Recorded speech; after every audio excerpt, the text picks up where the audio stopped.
Welcome back. South African Afro pop singer Motlanalo Rammalo has had an incredible musical journey filled with passion and talent.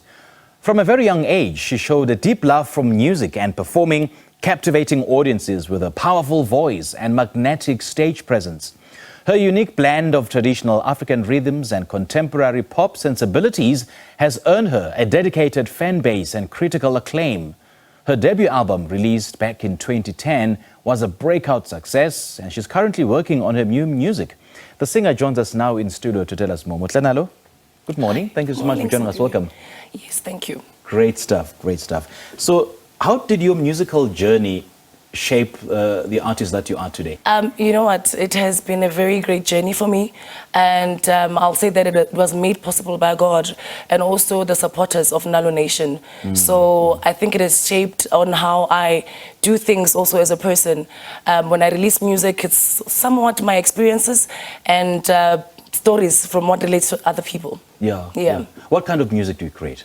I'd like to call it African contemporary, which is Afro soul, jazz and pop. Right. Yeah. So what made you fall in love with that genre? I think it expresses me. I sing better in my home language than in English. So okay. I just thought, you know what, it will actually release the spiritual singer that I am better. Yeah. I did mention that you're working on new music currently. So what inspired the direction of your new music and how does it differ to your previous work? It's more laid back and soft.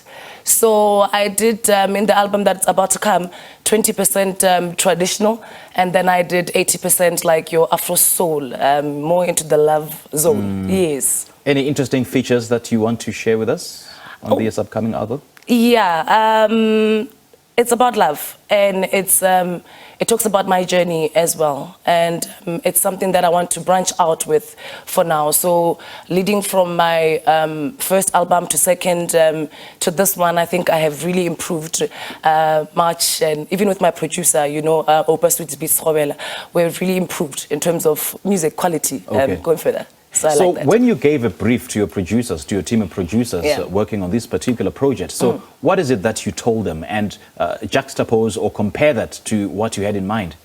So I catch feelings with the people that I work with. Okay. Yeah, so I think it's important to have a chemistry in the studio with the producer. Other than that, I don't believe I can be myself. So we have a very beautiful working relationship with my producer. He understands me. So even when I just sing one line, he knows what to do next. Yeah. How cool is that, though? Yeah. And how do you feel cultural heritage influences your music or your ability to tell stories through your music in a particular way? So I grew up in the villages of Sungwani in Tsanin, and it has shaped the way I sing as well. That is why I was able to also make a song about my grandmother, where I was just thanking her using ancestral names in our family. So traditionally, I think I'm rich in terms of knowledge and on how to actually sing that kind of music. And how are you hoping your listeners connect to your music? What's that message that you're trying to convey through your music?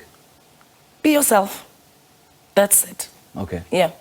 Be yourself, heal through my music. Yes. Yeah, because the connection that I have with the mic is incredible, I believe. I'm well aware of my performances on stage and what it does to people. So I just want the whole world to know.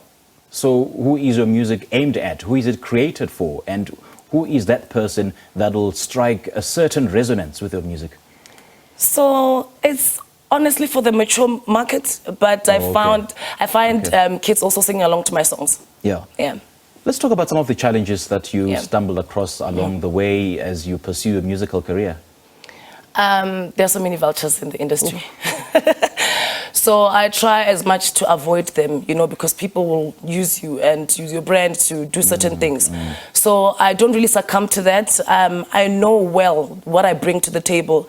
So if I feel like a deal is not resonating with me, I just leave it like that. Yeah.